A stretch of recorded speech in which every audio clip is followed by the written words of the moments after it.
பசுவானது அதாவது பருவமடைந்து சொல்றது கேளு, சிரிக்காத. இதுல காளை மாடுகள் ஒரு 4-5 இருக்கும்.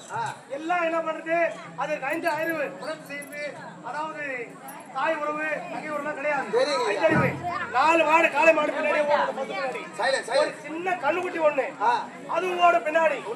இந்த 4 காளை மாடு எதுக்கு ஓடுதுன்னு தெரியாமையே பின்னாடி ஓடி இருக்கும். அந்த மாதிரி இங்க என்ன நடக்க போகுதுன்னு